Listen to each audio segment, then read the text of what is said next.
The small town of Eldergrove hadn't seen a violent crime in nearly 12 years. Nestled between forested hills and forgotten train tracks, its only claim to fame was a 19th-century coin mint that had long shut down. The Eldergrove Historical Museum still showcased the old dies and minting equipment, but very few visited until the killings began. It started in April.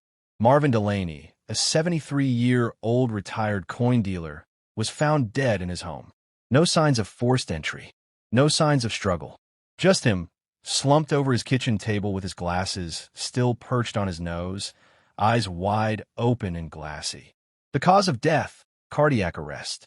Except Marvin had been in perfect health. Next to his hand lay a Morgan silver dollar, dated 1894, polished so well it gleamed under the forensic lights. What baffled the police even more was that Marvin didn't own such a coin. It wasn't listed in his extensive, obsessively detailed catalog. Detective Elise Grant, 38, had transferred from Chicago just 6 months prior. She was used to gang hits and political cover-ups, not antique coins and dead collectors. Something felt off about the way the coin was placed. Not dropped or tossed, but deliberately set. 2 weeks later, the second body turned up. Joanna Pierce, 62, had been known among collectors as a reclusive expert on colonial-era coinage. She was found dead in her study, seated at her desk with her reading glasses pushed to her forehead.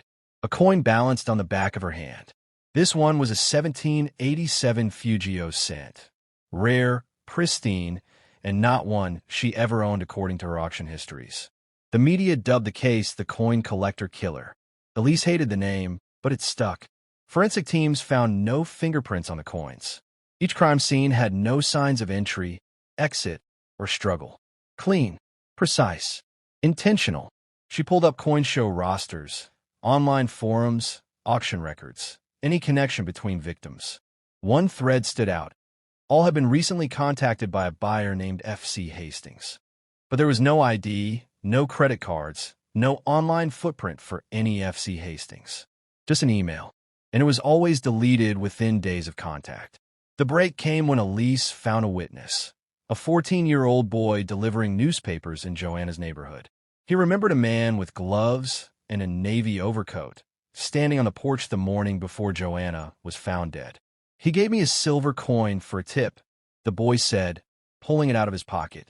A barber quarter, dated 1901, uncirculated. The third victim wasn't a collector, but an auctioneer. Wesley Trent, 58, hosted monthly private auctions in his home. Clients often paid in cash or rare items, and he kept meticulous records. His death broke the pattern. He was stabbed in the chest. But just like the others, a coin was left behind. This time, an 1856 Flying Eagle cent, one of the rarest ever minted. Elise now believed the killer wasn't just choosing victims randomly. Each coin represented something. A story, a link, a message. But what? She turned to Carl Fenwick, a numismatics professor at the State University. Carl had a reputation for being eccentric but brilliant. When he saw the coin photos, his face went pale. These coins, they're all part of the same lost set, a legendary collection called the Bloodline series. Rumored to have been stolen from the original Eldergrove mint during a violent mutiny in 1899. Most believed it a myth. Why are they showing up now? Elise asked. Carl leaned in. Because someone is recreating the deaths that supposedly happened during the original theft. One coin for each soul taken. Elise dug into the Old Town records. In 1899, there was indeed a massacre at the Eldergrove mint. 7 workers were killed. The murderer? A former mint employee named Franklin Cornelius Hastings, F.C. Hastings. Elise's heart raced. The modern-day F.C. Hastings was using the same name. But Hastings was hung in 1900, executed, unless it was someone trying to finish what he started. A break came when a collector in Maine reported someone trying to sell a coin from the Bloodline series. The buyer had slipped. He used a real phone number. Elise traced it to a man named Peter Grady, a coin restoration expert. When they raided his workshop, they found glass cases filled with missing coins and a kill list. 7 names. For already dead. 3 to go. Elise's name was last. The final coin? A 1900 Liberty Head gold coin. She set a trap, posing as a private buyer looking for rare bloodline pieces. When Peter arrived, he brought the coin, but Elise was ready. After a tense standoff and brief gunfire exchange, Peter was arrested. In his pocket was Elise's name on a folded note, and the final coin wrapped in cloth. The case was closed, but the legend of the Bloodline series, and the killer who died trying to complete it, would never be forgotten in Eldergrove.